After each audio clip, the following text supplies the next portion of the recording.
우리 주변에 있는 분들과 함께 인사 나누겠습니다. 주님의 이름으로 사랑하고 축복합니다. 한 가지만 더 하겠습니다. 당신이 함께 있어서 행복합니다. 우리 또 부부가 이렇게 같이 나와서 기도회를 같이 하니까 더 좋아 보입니다. 여러분, 우리가 구원받았다는 의미가 뭐죠? 무엇이 구원받은 것입니까? 멸망할 이 세상에서 우리가 건진받아서 하나님께 속하게 된 것, 그것이 바로 우리의 구원입니다. 우리가 본래 세상에 속해 있던 자는 아니었어요.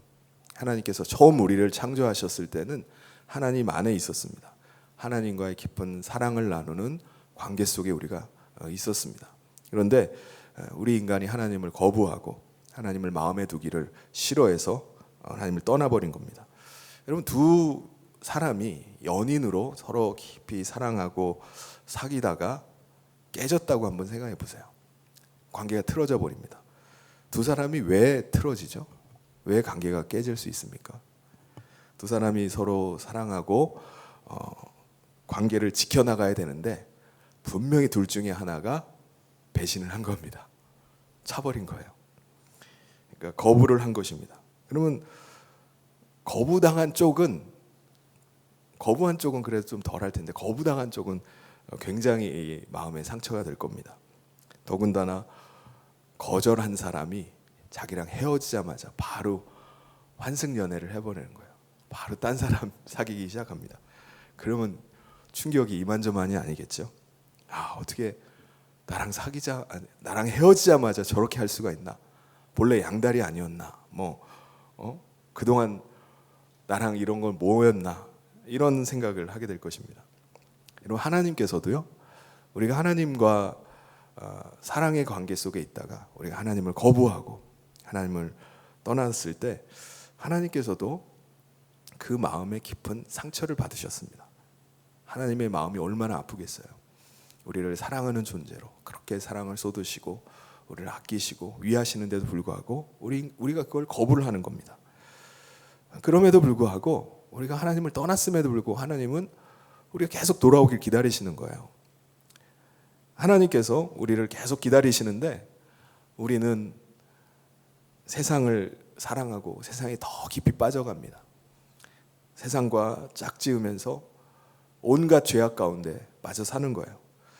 우리가 이 세상을 사랑하고 세상에 빠져 살다가 하나님께서 내게 다시 돌아와라 라고 하니까 우리 인간이 룰루랄라 하면서 알았어요 하면서 다시 돌아올 수 있습니까?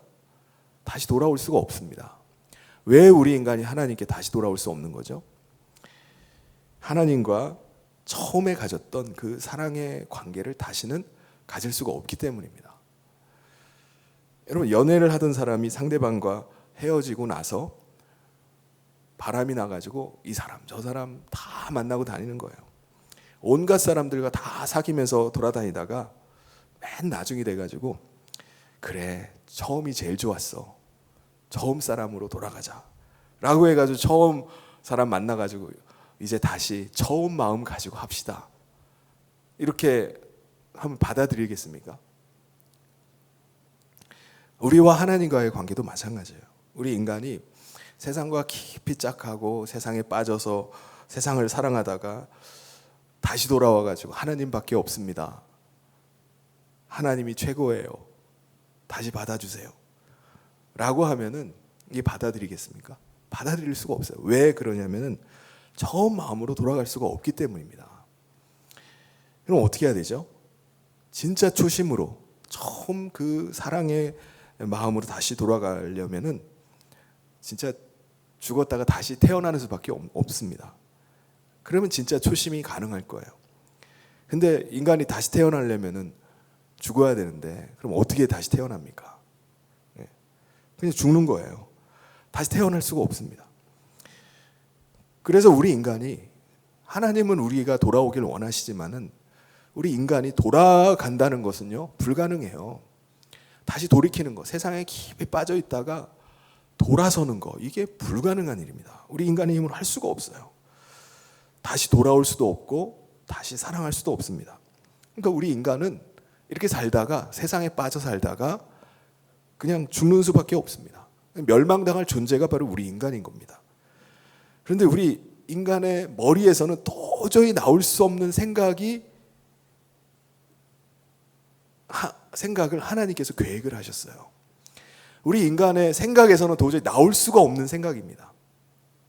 그게 뭐죠? 그것은 바로 하나님의 아들을 우리 인간을 대신 해서 죄의 저주를 받게 하는 겁니다. 우리 인간은 스스로 다시 태어나기 위해서 죽을 수가 없어요. 죽으면 끝인데 어떻게 합니까? 근데 하나님께서 우리가 감당해야 될 그 일을 하나님의 아들이 대신 감당하게 하신 겁니다. 대속의 제물로 죽게 하신 거예요. 그래서 우리가 죽어야 될 십자가에 하나님의 아들이 달리신 겁니다. 그래서 십자가를 볼 때마다 아이고 불쌍해라 라고 보는 게 아니라 저기에 바로 내가 달렸어야 되는데 하나님의 아들이 달리셨구나 라는 사실을 깨달아야 됩니다. 여러분, 이 사실을 깨닫는 사람은 어떻게 되죠? 이 사실을 깨닫는 사람은 하나님이 나를 얼마나 사랑하시는지를 알게 되는 거예요.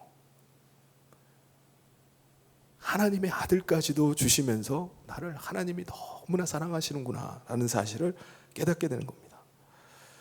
그래서 마치 그 십자가를 보면서 그리스도께서 죽으신 것을 정말 가슴 아파하면서 내가 십자가에 죽는 것 같은 경험을 하는 겁니다.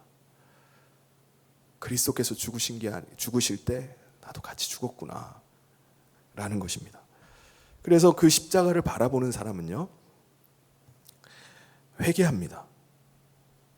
그래서 잘못을 회개하고 돌이키는 거예요. 내가 하나님이 나를 이렇게 사랑하시는데 내가 하나님을 버리고 떠났었구나, 하나님을 거역하고 하나님 배신했구나 라는 사실을 하나님 앞에 토설하는 겁니다. 그리고 그리스도께서 죽으셨을 때 나의 옛사람은 죽고 이제 주님의 사랑을 가지고, 주님을 사랑하는 마음 가지고 다시 살아야 되겠다라고 결단을 하는 겁니다. 이 마음을 가진 사람에게 죄사함의 은혜가 임하게 됩니다. 하나님께서도 그 마음을 아시고 우리를 용서하십니다. 하나님께서는 우리의 죄악을 하나님을 떠나서 그동안 세상과 짝하고 살던 것을 더 이상 기억하지 않으세요. 그 사랑을, 하나님이 얼마나 사랑하시는지를 아는 그 사랑만으로도 하나님께서는 우리를 깨끗하다, 정결하다, 거룩하다라고 인정을 해주시는 겁니다. 우리가 비록 더러워졌다 할지라도 하나님이 기억하지 않으신다는 거예요. 마치 처음 우리가 하나님과 만난 사람처럼 하나님께서 우리를 그렇게 대해 주신다는 겁니다. 이게 얼마나 은혜입니까? 이게 바로 저와 여러분이 믿고 있는 구원의 진리입니다. 우리는 이 세상을 살지만 이제는 더 이상 우리는 이 세상에 속한 자가 아닙니다. 우리는 하나님께 돌아와서 하나님께 속한 자가 된 줄 믿습니다. 이제 우리는 구원받은 자로 이 세상을 살아가는 거예요. 그렇다면 여러분, 우리가 이 세상에 살면서 우리가 하나님께 속한 자로, 하나님 나라의 사람으로 어떻게 우리가 이 땅 가운데서 살아갈 수 있겠습니까?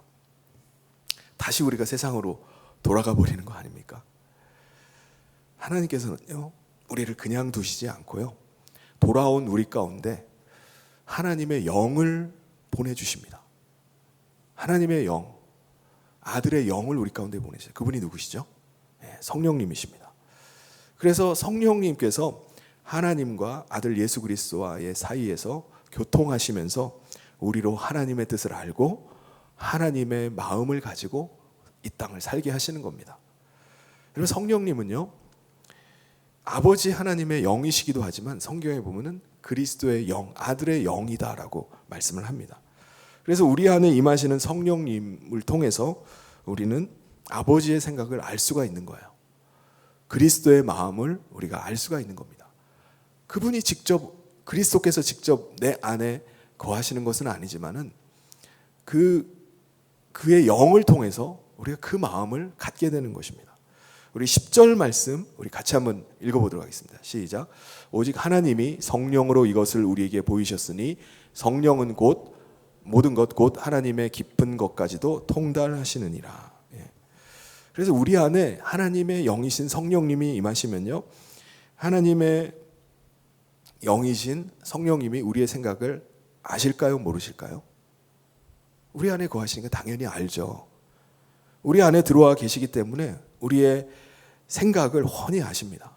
우리가 가지고 있는 마음의 숨은 동기, 우리가 마음에 품은 생각 다 아세요. 그러면 이와 마찬가지로 하나님의 영이 하나님의 생각을 아실까요? 모르실까요? 아시죠. 예. 그의 영이시니까 아시죠. 그 예수님의 영은 예수님의 생각을 아실까요? 모르실까요? 당연히 알죠. 그리스도의 영이니까. 그래서 아버지와 아들의 영이신 성령님이요, 우리 안에 오셔서 아버지의 생각을 우리에게 알게 하시는 겁니다. 우리 안에 오셔서 그리스도 예수님의 생각을 우리 가운데 생각나게 하시는 거예요. 우리 11절을 우리 같이 한번 읽어보겠습니다. 시작. 사람의 일을 사람의 속에 있는 영 외에 누가 알리요? 이와 같이 하나님의 일도 하나님의 영 외에는 아무도 알지 못하느니라. 그래서 우리 안에 거하시는 성령님으로 말미암아 우리는 하나님의 뜻을 아는 거예요. 우리가 어떻게 하나님의 뜻을 압니까? 우리가 어떻게 주님의 마음을 어떻게 알아요? 성령님께서 우리 가운데 그의 마음을 부어주시기 때문에 그의 마음이 깨달아지는 겁니다. 알게 되는 거예요. 사람의 일을 사람의 속에 있는 영 외에는 알 수가 없는 것처럼 하나님의 일도 하나님의 영 외에는 알 길이 없어요. 하나님께서 하나님의 영을 우리 가운데 보내주시기 전에는요, 우리가 알 방법이 없습니다. 우리 인간의 머리에서는 나올 수가 없는 생각을 하나님의 영이 우리 가운데 알려주셨기 때문에 그걸 깨닫는 것입니다. 그러므로 우리 안에 임하고 계시는 이 성령님께서는요, 누구보다 하나님의 일을 잘 아세요. 그리고 예수님의 뜻을 잘 알고 계십니다. 그분이 우리 안에서 말씀하고 계시는 거예요. 그렇다면 성령님은 도대체 왜 이런 일을 하시는 거죠? 왜 우리 안에 오셔서 하나님의 뜻을 계속 알게 하시고 그리스도의 마음을 우리 가운데 계속 생각나게 하시는 겁니까? 그 이유는 하나님께서 사랑하는 우리 가운데 베풀어 주신 놀라운 은혜를 깨닫도록 하시기 위해서입니다. 이 말이 무슨 말이냐면 성령님께서는요, 우리 각 사람들을 통해서 하나님의 나라의 일을 하기를 원하십니다. 그러니까는 우리가 아직 이 땅에 속해 있잖아요. 우리가 하늘 나라에 입성한 게 아닙니다. 아직 성령께서 우리 가운데 오셔서 우리가 하나님 나라가 우리 가운데 임했지만은 아직 완전한 하나님의 나라에 들어간 건 아니잖아요. 우리가 아직 발붙이고 이 땅에 살고 있습니다.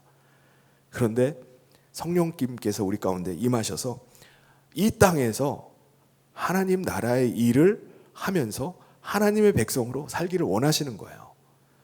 그래서 우리 각 사람 가운데 그리스도의 마음을 계속 부어주십니다. 하나님의 뜻을 계속 알게 하세요. 그 마음을 가진 사람들이 기도하게 되어 있습니다. 하나님의 마음을 받은 사람들이 하나님 앞에 구하게 되어 있어요. 그때 성령님께서 그들 가운데 은사를 부어주십니다. 그 일을 하나님의 마음을 품은 사람들이 그 일을 할 수 있도록 하나님께서 은혜를 베풀어 주시는 것입니다. 여러분, 오늘 우리 가운데도 마찬가지입니다. 우리가 기도할 때 계속해서 성령님께서 우리 가운데 그 하나님의 마음을 계속 부어주세요. 그리고 하나님이 기뻐하시는 뜻을 우리 마음 가운데 계속 생각나게 하십니다. 그것으로 끝나는 게 아니에요. 그 일을 하게 하십니다. 결단하게 하고요, 그 일을 행하게 하시는 겁니다. 우리가 하나님의 마음이 우리 가운데 계속 부어지면 어떻게 될까요? 당연히 하나님의 마음을 따라서 살려고 하죠. 예수님이 기뻐하시는 뜻을 성령님께서 계속 우리에게 알게 하세요. 그럼 우리가 내 뜻대로 살아갑니까? 예수님이 정말 기뻐하시는 뜻을 따라서 살려고 하는 거예요. 우리는 그 뜻을 쫓을 능력이 없어요. 준비도 안 돼 있어요. 할 수가 없습니다. 그런데 우리 가운데 계속 마음을 부어주시면은 우리가 그 뜻 앞에 하나님 앞에 엎드리게 되는 겁니다. 나는 도저히 하나님의 뜻을 이룰 수가 없고 감당할 수가 없는데 그 일을 감당하게 해달라고 구하는 거예요.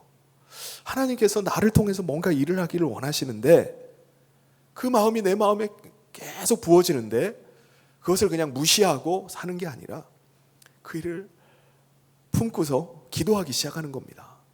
그때 성령님께서 우리 가운데 그 일을 할 수 있게 하시는 거예요.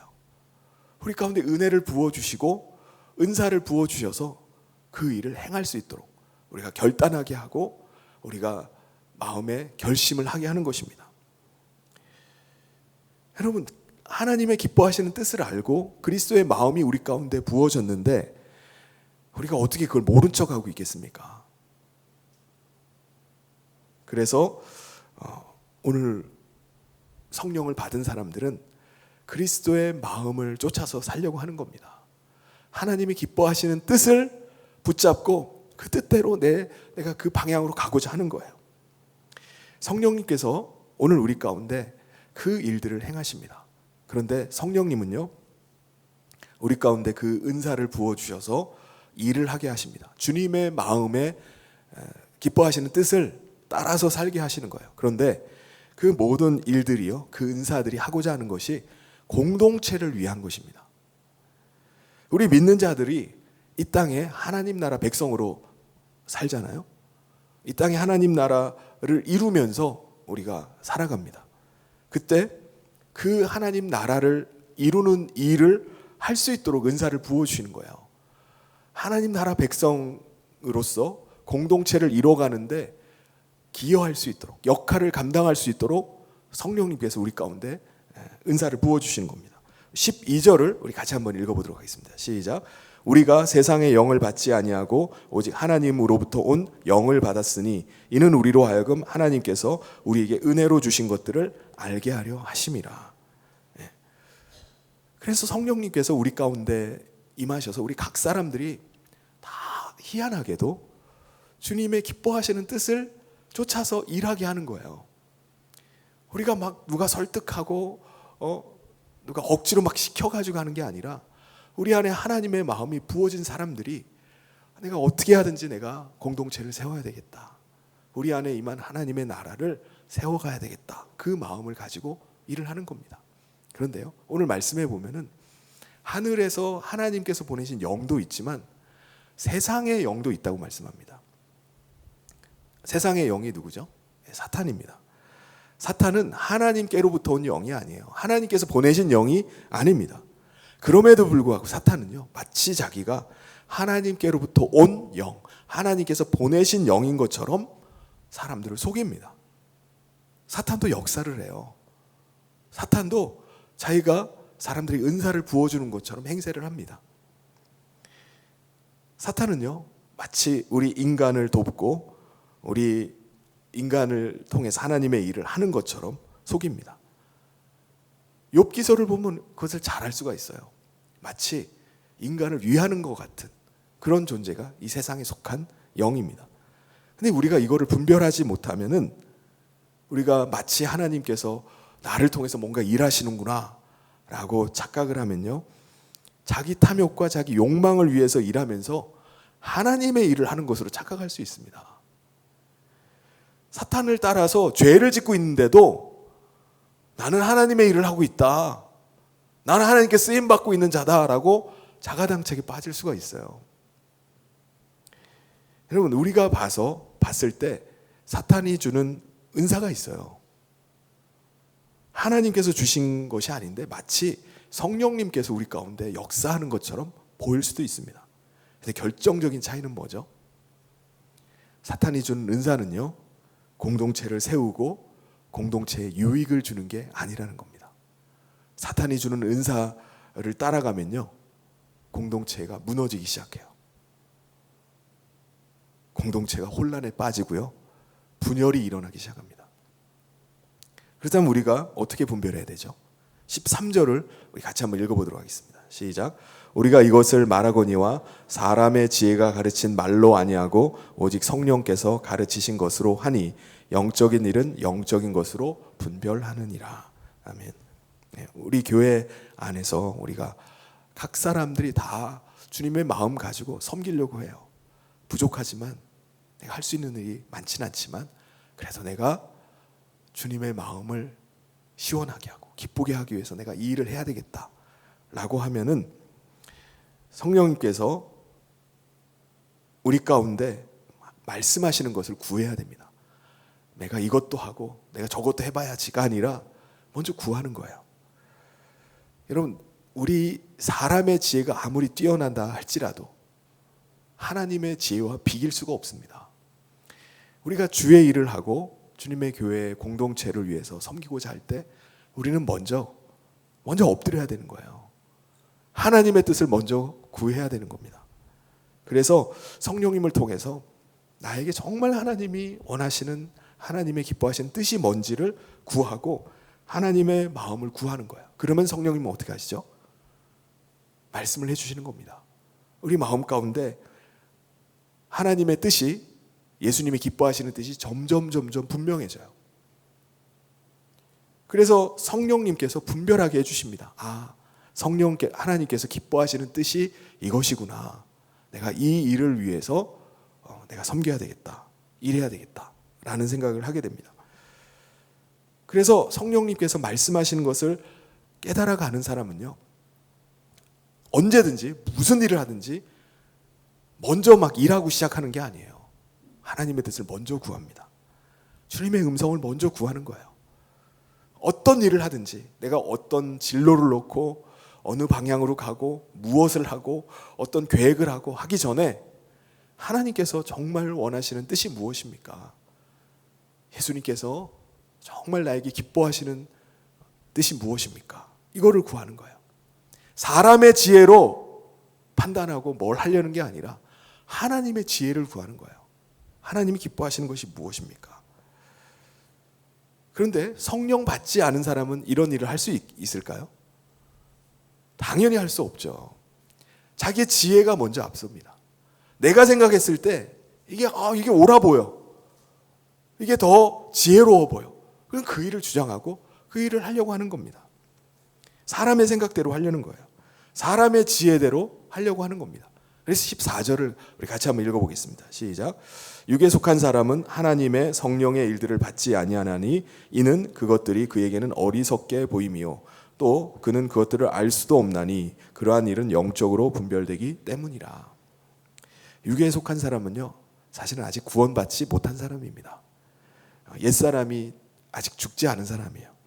여전히 옛사람, 육신으로 사는 사람입니다. 그런 사람은 당연히 하나님의 일, 성령의 일을 받지 않는 거예요. 하나님의 영이 아직 임하지 않았기 때문에 여전히 자신의 생각, 세상적인 지혜를 가지고 살아가려고 하는 것입니다. 우리도 또한 과거에 육신 가운데 살았던 사람들이죠. 그런데 우리 가운데 그리스도의 영이신 성령님께서 임하신 다음에 우리는 하나님께 속한 자가 되었고 영에 속한 자가 된 것입니다. 성령이 우리 가운데 교통하셔서 하나님의 뜻을 알게 된 것입니다. 육에 속해 있는 사람은요, 하나님의 뜻이나 예수님의 그 마음을 아는 것은 별로 중요하지 않아요. 자신의 생각이 더 중요합니다. 내 판단이 더 중요해요. 육신에 속한 사람이 신앙생활을 할 수도 있습니다. 교회 안에서 직분도 받고 신앙생활 잘할 수도 있어요. 그런데 그 마음 가운데는요, 늘 자신의 생각이 먼저입니다. 저 사람들은 왜 저렇게 사나? 같은 그리스도인을 보면서도 늘 비판하고 판단을 합니다. 예수님의 마음이 어쩌고 저쩌고 하나님의 뜻이 어쩌고 저쩌고 왜 저렇게 사나? 이거 너무 예수 믿더라도 이거 너무 답답한 거 아니야? 자기 생각을 자꾸 주장을 해요. 여러분, 성령님께서 우리 가운데 행하시는 일은 성령님께서 분별하게 해주십니다. 성령으로만 분별하는 거예요. 성령님께서 생각나게 해주시고 성령님께서 우리 가운데 주님의 마음을 계속 부어주셔서 그 일을 행하게 하시는 겁니다. 그래서 신령한 사람, 신령한 자라는 게 무슨 말이죠? 성령으로 충만한 사람입니다. 성령께서 주시는 그 마음을 품고서 살려는 사람이 성령 충만한 사람이에요. 그래서 모든 것을 하나님의 마음으로 분별하려고 하는 겁니다. 모든 기준을 하나님이 기뻐하시는 것이 뭐냐 이겁니다. 내가 봤을 때 이게 지혜롭다고 하는 게 아니라 주님이 정말 기뻐하시는 게 뭐냐, 이게 나의 우선순위가 돼버리는 사람이에요. 그게 신령한 자입니다. 그게 성령 충만한 자예요. 15절을 우리 같이 한번 읽어보도록 하겠습니다. 시작. 신령한 자는 모든 것을 판단하나 자기는 아무에게도 판단을 받지 아니하느니라. 이 세상에 판단을 받지 않는다고 말씀해요. 세상이 자기를 어떻게 보든 상관하지 않는다는 겁니다. 왜요? 나는 하나님의 기뻐하시는 뜻을 붙잡고 나가기 때문이에요. 남들이 뒤에서 뭐라고 하든, 뭐라고 비판을 하든 조롱을 하든 거기에 흔들리질 않아요. 신령한 자는 모든 것을 분별하고 성령께서 우리 가운데 주시는 하나님의 마음으로 나가되 아무도 나를 판단하지 않는다는 겁니다. 거기에 휘둘리지 않는다는 거예요. 그래서 세상의 기준으로 사는 게 아닙니다. 남들은 나를 어떻게 볼까? 세상은 나를 어떻게 쳐다볼까? 그것 가지고 판단하는 게 아닙니다. 오직 하나님의 말씀과 그 기준에 따라서 사는 거예요. 사도 바울이 마지막 이제 시편 25편 14절 말씀을 인용하면서 누가 주의 마음을 알아서 주를 가르치겠느냐라고 이런 질문을 합니다. 이 질문에 뭐라고 답변해야 되죠? 우리가 그리스도의 마음을 가졌습니다 라고 답변을 해야 됩니다. 왜 우리가 그리스도의 마음을 가지는 거죠? 그리스도의 영이 우리 가운데 임하셨기 때문입니다. 그래서 우리가 주님의 마음을 가지는 거예요. 주님의 마음을 아는 것입니다. 여러분, 오늘 우리 가운데 놀라운 일이 일어났어요. 바로 우리의 옛사람은 십자가에서 죽고 그리스도의 영이신 성령께서 우리 가운데 임하셔서 우리가 완전히 거듭난 사람, 새 사람이 된 것입니다. 오늘 우리가 이 땅 가운데 살고 있지만 오늘 저와 여러분은 구원받은 자로 하나님께 속하고 하나님 나라 백성으로 이 땅 가운데 살아가는 줄 믿습니다. 그렇다면 오늘 우리가 성령님을 통해서 주님의 뜻을 구하고 하나님의 기뻐하시는 뜻이 무엇인지를 계속 구해야 될 줄 믿습니다. 그리고 우리의 마음이 부어졌다면 우리가 주님의 공동체를 세워가고 내가 하나님 나라를 위해서 내가 일하고자 하는 그 열망이 우리 가운데 불타오르기를 바랍니다. 그럴 때 하나님께서 우리를 통해서 하나님 나라의 크신 일들을 이루어내는 줄 믿습니다. 그래서 우리가 주님의 마음을 품기를 원합니다. 주님을 향한 열렬한 사랑을 가지고 다시는 내가 하나님을 거부하지 않으리라, 하나님 떠나지 않으리라, 이제는 주의 사랑에 매여 살겠습니다. 그 마음 가지고 주님을 기쁘시게 하고 하나님의 뜻을 이뤄내는 저와 모든 성도님 되시기를 주님의 이름으로 축원합니다.